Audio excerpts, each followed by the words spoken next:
Individuals can be either what we call hypersensitive or hyposensitive, which means they're either seekers or avoiders, and that can be in any of our senses. So you can get individuals that are hypersensitive to noise, which means they hear things that people can't hear. An individual walking through a supermarket, there might be in supermarkets they have different lighting over, say, the fruit and veg section. Now, our brains don't pick up the difference in lighting, whereas some individuals on the autistic spectrum can actually see the difference in the lighting, and they may refuse to walk through this invisible shaft of light. And then, for instance, mum might encourage them through this shaft of light, and that results in a total meltdown. I mean, you could also get individuals that are hypersensitive to touch, so they don't like being touched, and the very thought of going shopping can send them into a blind panic because they don't quite know if anybody's going to touch them at all.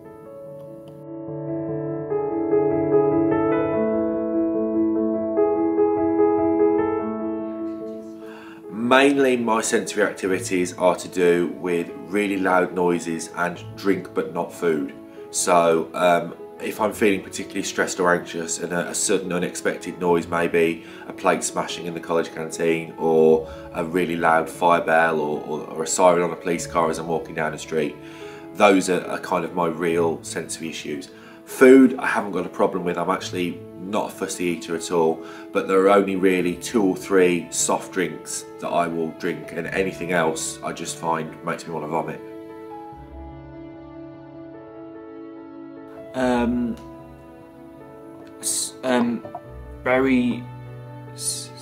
A series of ones. Big ones are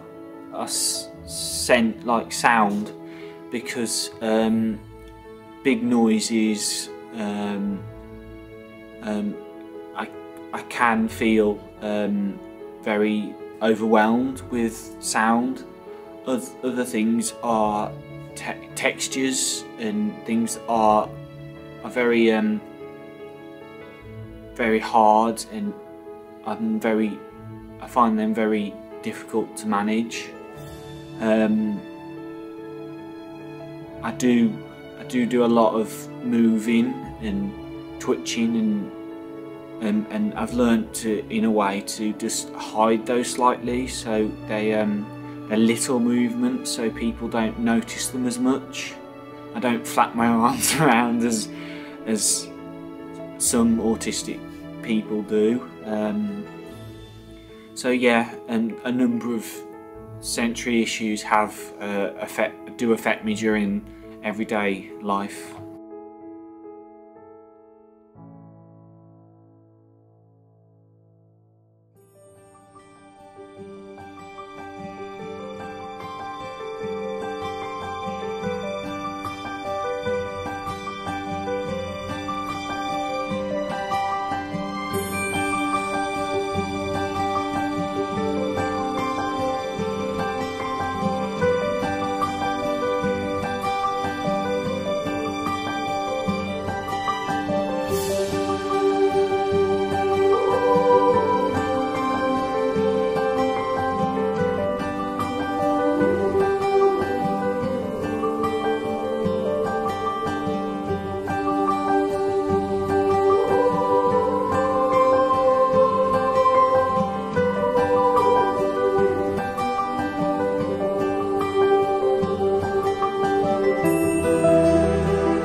I live with my wife who's on the spectrum, who's has Asperger's syndrome, so I already know sort of pretty well as much as I think a normal person can about the subject.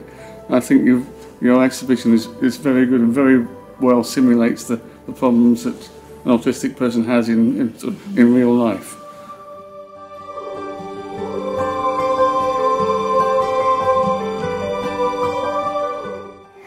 You know, the fact that I've Asperger's myself and was diagnosed very, very late in life. I was diagnosed at 53 years, which is way, way too late for anyone.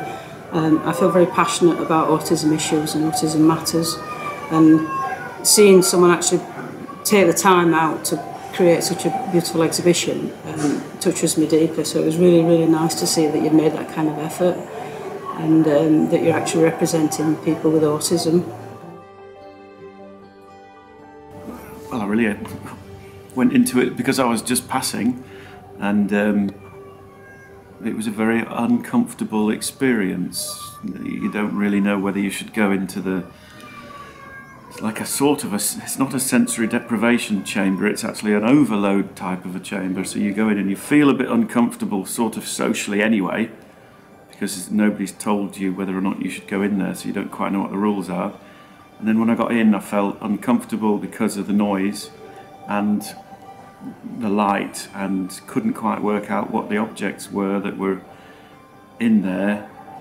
And then there was this overriding social anxiety, because I thought, what if I've come here by mistake, and if I burst or break something that's in there, then I'll probably be in trouble.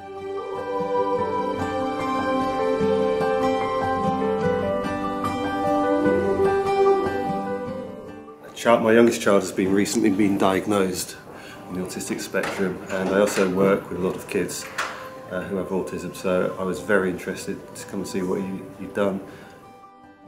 It was very interesting going inside the box and experiencing potentially what my son must feel at certain times. I found it slightly uncomfortable. My wife found it a bit more unbearable.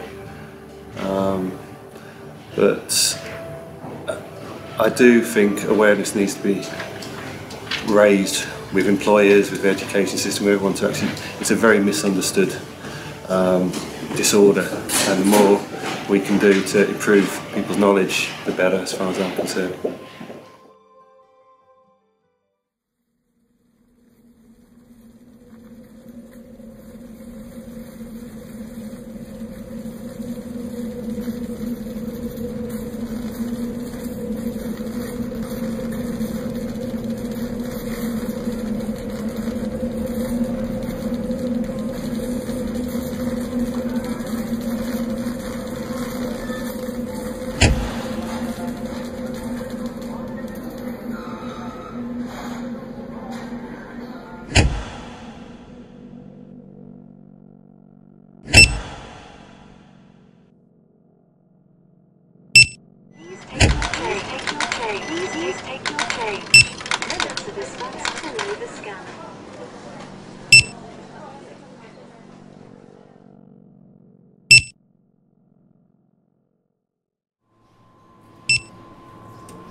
I know someone who's autistic. I'm quite ignorant. And then I thought, well, it'd be interesting to see what they experience on a day-to-day basis. Well, I assume that's day to It was- day, even though you'd hope not. It was good to find out about this, see all the stats about what everything is, because it's something I knew very little about. Yeah. So it was good to And how prevalent it was as well. I didn't even know that many people had it. And how like the effect.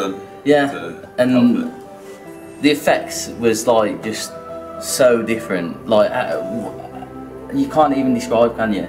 Yeah, I mean, to be honest, I didn't really know exactly what autism was, or what happened when you had it, or if there was any way to counteract it or anything like that. But the sheer range of effects that it had upon you, and going in that little room that I feel like it expressed it so well. Having to deal with that difficulty all day, and then these people additionally on top of that have to deal with it under such financial strain. It's just like, it's a bit of a miracle I think really it that they get was along. good to just see it from their point of view, really. Just an insight as to what it is for them.